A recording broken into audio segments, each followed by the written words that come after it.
Hey everyone, Skunny here.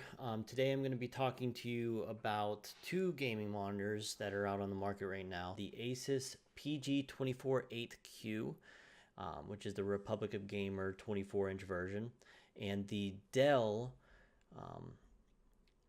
S2417DG, which is the 24-inch version of the Dell gaming monitor. I'll put links in the description below for both of these monitors. I'll just briefly go over what the major features of each are, the different major differences between both of them. So right off the bat, both of these are, like I said, 24 inches. The Dell is a 28 or 23.8 inch monitor. They both are G-Sync monitors, so they are geared to work with NVIDIA graphics cards. Both are 3D vision capable.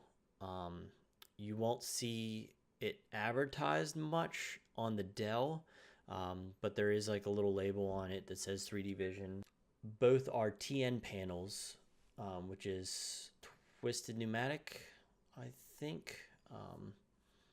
And TN panels, as opposed to IPS panels, TN are geared towards higher refresh rates and higher response times, at the cost of a little bit less color degradation and picture quality. IPS panels are more for true color visibility. So these are both TN monitors. They're geared towards response times. They're geared towards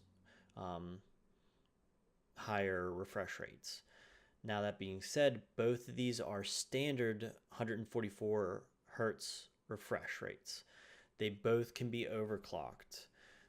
The difference between the Asus and the Dell, Asus can be overclocked to up to 180 hertz, and the Dell can be up to 165 hertz. At these refresh rates, you're not really going to notice the difference between the higher refresh rates in 144 hertz. You will notice a little bit of a difference between the 144 and 60 hertz. Both are connected through DisplayPort, though they have the ability to do HDMI. You're not going to get the higher refresh rates because the standard on HDMI is 60 hertz. That's all it can do. The DisplayPort is for the higher refresh rates. It can do a lot more throughput. The major difference between these two is the resolution. The Asus is a 1080p resolution, so 1920 by 1080, and the Dell is a QHD display, which is 2K at 2560 by 1440 resolution. So you're going to get a little bit better of a picture, well, a lot better of a picture with the Dell than you are with the Asus resolution-wise. And that's the main difference. Price-wise, they're about the same. The Dell is a little bit cheaper. Now, I want to go into the Asus, a little bit of a review and the problems that I was having with the Asus itself. Well, I've seen 4 out of 5 stars reviews, but I did not tend to look down at the poor reviews, which were upwards of 20% of 1-star and 2-star reviews for this monitor on most of the websites like Amazon and Newegg.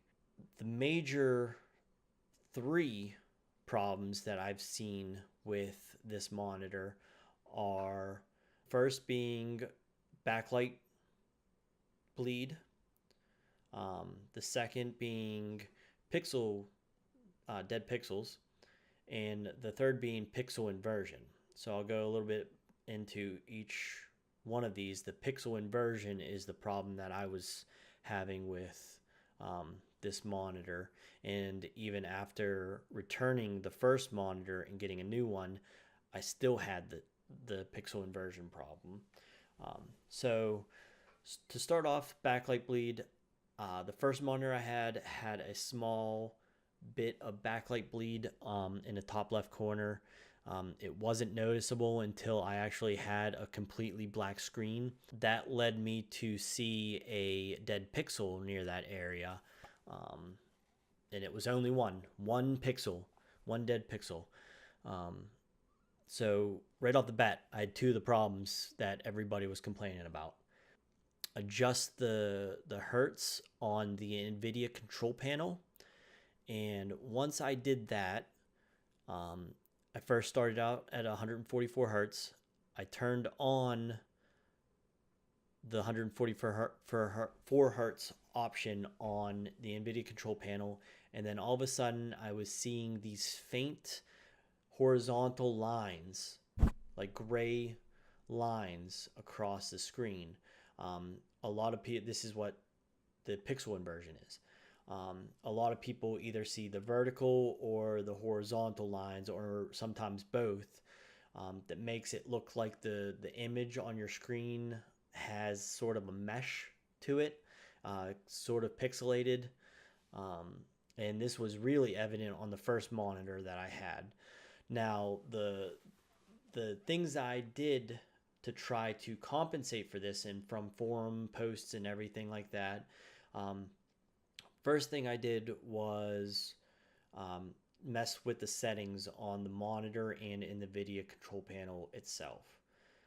No matter what I did, contrast, brightness, and even gamma, I was not able to completely get rid of those lines. And I'll put an image, I'll post an image here showing you what it kind of looks like. I wasn't able to get a good picture of it, but people have gotten much better than I have, so I'll do that. I thought maybe it was graphics card related, so drivers. I updated drivers before I even went out for the DisplayPort cable. That didn't work, so I tried another graphics card on a completely different computer. That didn't work. I also tried a brand new graphics card because I ordered a 1070. That came in, plugged that in, same problem. After that, I tried other options. I thought maybe it was the DisplayPort cable. Maybe it was just a bad DisplayPort. So I went online to order a new DisplayPort cable, and you have to make sure that when you're ordering DisplayPort cables that you get a VESA certified 1.2 DisplayPort cable. If it's not certified, there's no guarantee that it's able to handle the throughput that 144 hertz up to 180 hertz is able to output. When that came in, I tried the DisplayPort cable, and it helped a bit. It did not completely go away, but it made it a little bit fainter. But this is the kind of problem, once you see it, you're always going to see it, unless it's completely gone. Finally, I figured maybe it's just the panel. I've seen reviews of people complaining about this particular panel or batch of panels being bad. So I decided to RMA it back to Amazon, which is nice. They sent me a new one before I even had to send the old one back, so I still got to use the current one. Once the new one came in, no dead pixel, no backlight bleed, so those were good. But the pixel inversion was still there. Now, at 144 hertz on the monitor and 144 hertz in NVIDIA control panel, it was much fainter than the original monitor that I had, but it was still there. And this problem, I noticed, is exacerbated if I up the hertz. So if I overclock to 180, 170, 160, and then update the NVIDIA control panel to match those higher refresh rates, it just made the problem worse. A way around this, sort of, was to either run both at 144 hertz or to overclock the monitor to 180, and then to set the the refresh rate in the NVIDIA control panel to 144, and that made it much fainter than it originally was when I first got the second monitor. So that helped a bit. And then on top of that, playing again with the contrast, the gamma, and the brightness made it even less faint. It was still there, much less so. Like, I could have lived with how the settings were and everything. But like I said, once you see this and it's there, you'll always see it. I found it a good way to test this was to get a gamma image, like a gamma calibration image. So a gamma calibration image looks kind of like this, and it's the 4 bars, sometimes 3, and they're all different colors: red, green, blue, and gray. Now, good gamma, when your gamma is set correctly, the standard is 2.2. All of these bar or columns will be completely gray. Now, you can adjust this in the NVIDIA control panel more so than you can on the monitor itself. So that's what I did in conjunction with adjusting the brightness and the contrast. I was able to get the columns mostly gray, but when I grabbed the image and moved it up and down the screen, that's where you see the pixel inversion, because the image itself fluctuated between being gray and going back to its original somewhat grayer, but still being able to see the colors again as you move the image up and down. That's why sometimes pixel inversion is referred to as pixel walk. And so you see that flickering of it. And on the first monitor I did this, it was horrible. It was like every other pixel you've seen, it just flickered completely different from what I had it set on when I had the image still. When I got the second monitor, this was much less of a problem. When I adjusted it, you'd see a little bit of a flicker. And like I said, you'd still be able to see the colors come back a little bit as you move the image up and down. So that's what also told me that this had a problem with its panel, probably, with the pixel inversion. What causes pixel inversion? A lot of people are saying the display port itself. Other people are saying the panel itself, the way the panel is set up. So my thoughts on this are it's probably a panel problem. Somewhere around 20% of these panels that are coming out are just bad news. And from the looks of it, Asus isn't really aware of the problem. They're just chalking it up to probably the plus or minus on good panels that come out of the factory. 2 monitors, same major problem. So I did some searching around, and the Dell monitor I came across had much better reviews than both the Asus and even the Acer Predator 24-inch version.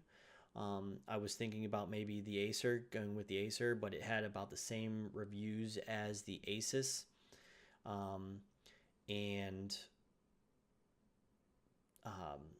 I didn't really like the styling of the Acer anyways. It didn't have a narrow bezel, which both of these monitors have a very narrow bezel. The Dell much more so. It's only maybe a centimeter. I have a kitty. So once that came in, I set it up and compared the two side by side, and it was like night and day. No pixel inversion problem whatsoever. No backlight bleed, no dead pixels.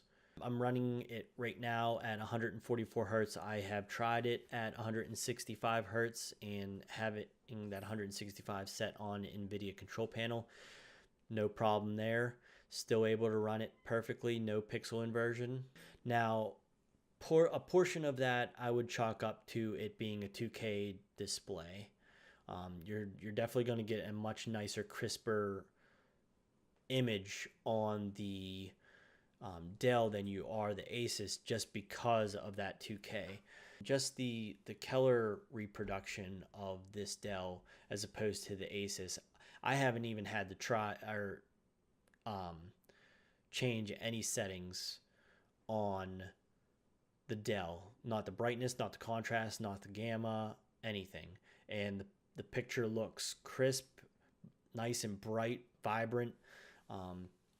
So I am sending my Asus back, and I am sticking with this Dell.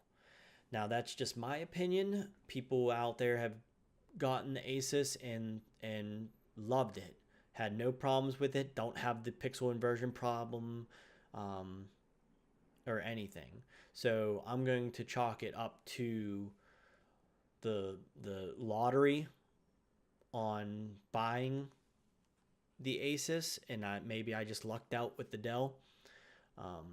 But most of the reviews that I've seen of people with the Asus is they've RMA'd multiple times, upwards of 4 or 5 times they've sent their monitors back or replaced them for new ones, and they've had the same problem. So that's just seemed to me like a very high problem rate, 20% and up in bad reviews. So yeah, I like the Dell now, which is kind of heartbreaking because I have Asus monitors. My fiance has Asus monitors. The Dell is now in the middle, and on the sides I have the 2 Asus monitors. So I guess it kind of works out with the OCD, it being in the middle and not being on the sides and surrounded by it. But I mean, I was kind of disappointed. I really liked Asus products. I have an Asus motherboard in both of our computers. We had GeForce Asus graphics cards, and the monitors, and I guess it just chalked this one up to bad lottery on these 2 monitors. But so far I'm liking the Dell. It's a much better picture, much crisper. So yeah, that's just my 2 cents. If you like this video, like it, and it's always appreciated if you subscribe. I'm gonna be doing more videos like this in the future, as well as gaming videos and things. So all right, I appreciate it. Thanks. Bye.